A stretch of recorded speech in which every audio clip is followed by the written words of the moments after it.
بسم اللہ الرحمن الرحیم۔ السلام علیکم ورحمۃ اللہ وبرکاتہ۔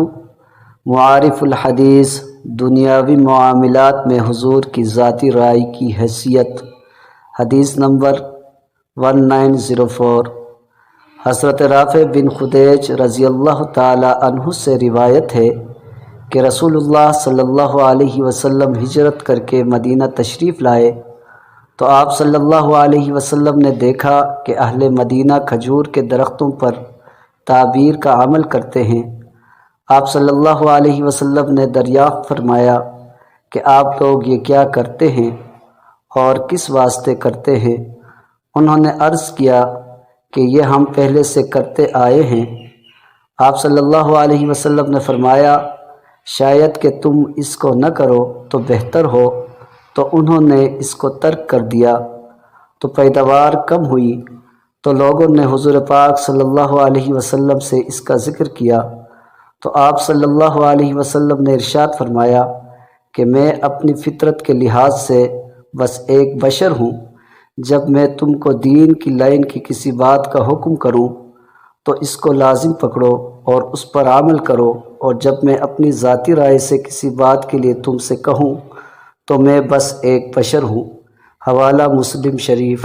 تشریح: اللہ کے پیغمبر جو بھی حکم نبی و رسول ہونے کی حیثیت سے دی وہ واجب الاطاعت ہیں، خواہ اس کا تعلق حقوق اللہ سے ہو یا حقوق العباد سے، عبادات سے ہو یا معاملات سے، اخلاق سے ہو یا معاشرت سے، یا زندگی کے کسی بھی شعبے سے ہو۔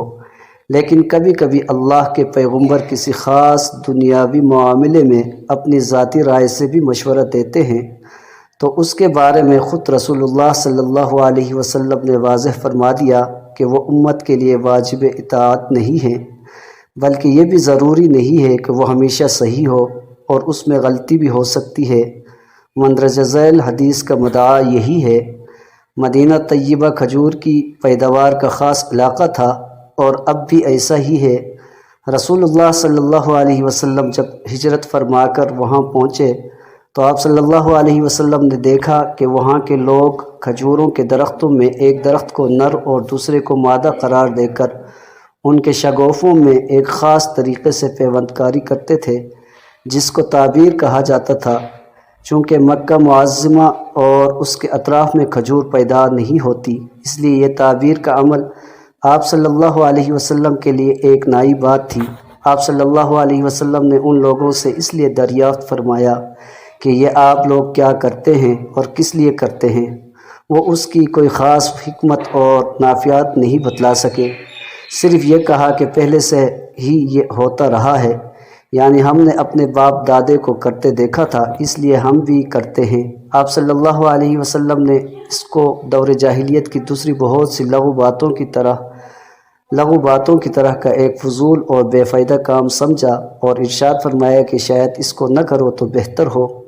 ان لوگوں نے آپ صلی اللہ علیہ وسلم سے یہ سن کر اس عمل تعبیر کو روک دیا، لیکن نتیجہ یہ ہوا کہ اس فصل میں کھجور کی پیداوار گھٹ گئی تو حضور پاک صلی اللہ علیہ وسلم سے اس کا ذکر کیا۔ آپ صلی اللہ علیہ وسلم نے فرمایا انما انا بشر، یعنی میں اپنی ذات سے ایک بشر ہوں، میری ہر بات دینی ہدایت اور وحی کی بنیاد نہیں ہوتی، بلکہ ایک بشر کی حیثیت سے بھی بات کرتا ہوں۔ تو جب میں نبی و رسول کی حیثیت سے دین کی لائن کی کسی بات کا حکم دوں تو واجب العمل ہے، اور جب میں کسی دنیاوی معاملے میں اپنی ذاتی رائے سے کچھ کہوں تو اس کی حیثیت ایک بشر کی رائے کی ہے، اس میں غلطی بھی ہو سکتی ہے، اور عمل تعبیر کے بارے میں جو بات میں نے کہی تھی وہ میرا ذاتی خیال اور میری ذاتی رائے تھی۔ واقعہ یہ ہے کہ بہت سی چیزوں میں اللہ تعالیٰ نے عجیب و غریب خاصیت رکھتی ہے جن کا پورا علم بھی اسی کو ہے۔